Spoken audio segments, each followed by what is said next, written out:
Hi traders, this is Chris from Elite Currency with a video on the Forex market. A lot of interesting setups occurred this week. We're going to take a look at the market structure and how those trades played out in just a second. First of all though, be aware that this video is showing trading for exchange, which is considered high risk, and trading in general as well. Please seek the advice of an independent financial advisor because trading in general might not be suitable for everyone. This video is intended for educational and informational purposes only and is not intended as advice. And by continuing watching this video, you agree with this disclaimer, plus you're aware of the risk involved when trading. Alright, great, thank you so much. Well, first of all, this video takes a look at the Forex market, but it should be noted that a lot of the analysis that I'm talking about was given already earlier on Monday, Tuesday, and Wednesday of 25th to 27th of January at Admiral Markets, either on the video, live video there, or I should not say live video, but on the recording on YouTube. Tuesday and Wednesday were live webinars. So you can take a look at what I said during those events and see how those played out as well. And you can see that I'm not talking about after the fact, but everything was talked about beforehand. So take a look at the links you'll find below this video where you can click and see for yourself. The trade setups that I mentioned actually provided these wins and losses. Pound USD was a great win for 76 pips, I should say. Euro dollar had two trades, one for -0.5, one for -4.5. Pound yen, two trades, net total 62. Dollar CAD was a loss and the odd USD was a win. So that's what we're going to discuss in this video and why I took those trades and why they were indeed playing out as expected. Well, the pound USD ended up for a 3.8 reward to risk trade because the risk I took was only 20 pips.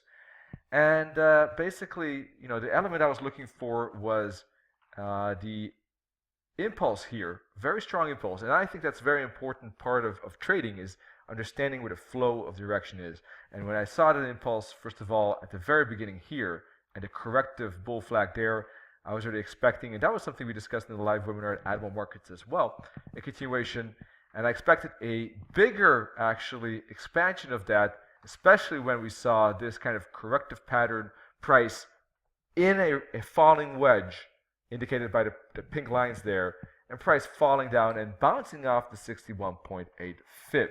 So I think that's a very important element, the correction, the falling wedge here, the impulse to the upside. So I was already saying in the Monday recap, if that pattern breaks and price gets above resistance, I'm going to take the breakout. And I did take the breakout right in here, as you can see.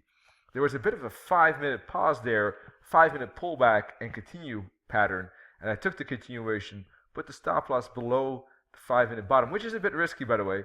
That's why you need to get good reward out of that trade to compensate that risk, because the stop loss was at a risky spot. The price continued with the momentum, and I eventually took the profit there for 76 pips.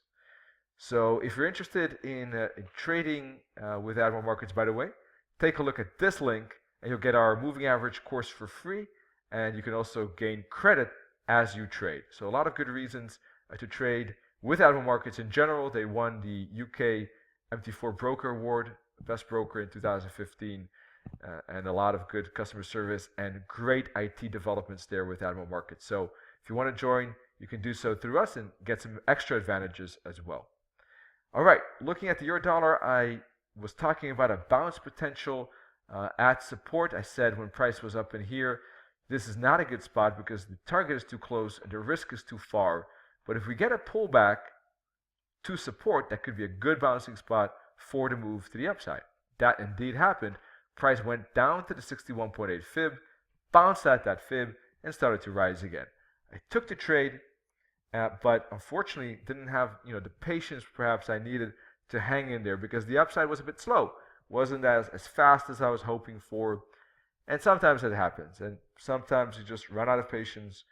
You click the trade out, and it still goes our way. And those things can happen. It's just good to learn from them and see that price did go and actually did bounce off the 61.8 fib. And in the meantime, actually price is now breaking through this resistance as we speak. This is a screenshot so you don't see that.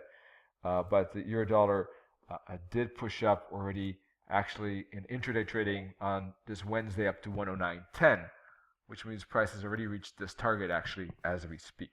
So break-even trades or small losses there actually on the euro dollar. Pound yen, same setup really to the upside as basically we had impulse and kind of a flag here pattern or correction, and the break took that trade. Actually made a good profit on that breakout trade there, 96 pips. But I also lost, and the trade I lost actually was this pullback. You see, when price was still in this channel, I was actually thinking that it could still stay in that channel. If you short the channel in here, those would have been winning trades. So I still attempted to short within that channel because it made sense for me. I mean, I saw a short setup here. I thought it could fall down to the 61.8 fib or 78.6 fib before bouncing up again. Well, it didn't do that. Fine. That can happen. Fair enough. Lost that trade. Didn't bounce. Broke the channel instead to the upside. But I also analyzed in the live webinar that if it does break that channel, there is a potential breakout trade as well. And I waited for a 5-minute pullback, just like the pound USD, and took that trade here with about a 40 pip stop loss. Dollar CAD was a loss actually. Was a bounce here, and actually on a higher time frame, the dollar CAD daily was still up, 4 hour perhaps down, and I was expecting that this would be a pullback for more upside. And when I saw a bounce at the 61.8 fib, I thought that was my cue. But in this case, you can see that price just kept on pushing lower. And I think what I can learn in general, we can all learn, I guess, from fib trades is that sometimes they work great, but if the momentum is very strong in the opposite direction, and it was here, look at those moving averages pointed to the downside, is that the bounce, there could be a bounce at the fibs, but it didn't provide really a turnaround. So I lost that trade, and price just kept falling and falling. One more trade that did go well, besides the dollar CAD and the euro dollar that was break even or small loss, is this odd USD. In fact, I took profit at plus 88. Took profit just before this TP, actually. And the idea was as well a break here. Got a 4-hour pin bar, and I said in the webinar live at Admiral Markets, if it breaks the candle high of the 4-hour chart, once it posts the pin bar, that's a great trade for upside. And that's what happened. We got the break of the trend line as well. We got the pin bar on a 4-hour chart, which you don't see here. And boom, right straight up for a great move to the upside on the odd USD. Well, if you're interested in more intraday trading, then I recommend taking a look at the ACU pivot point strategy. It's discounted until the end of the month, 500 euros discount. So don't lose out on that. You can take a look at more info on this link. Thanks for joining, and wish you all great trading, and hope to see you live in the Admiral Markets webinars. You can see the link down below, so make sure to join next week. You can see that Nanette and I, try to do our best with Admiral Markets and show you our best analysis as much as possible. Thanks again, and good trading. Cheers.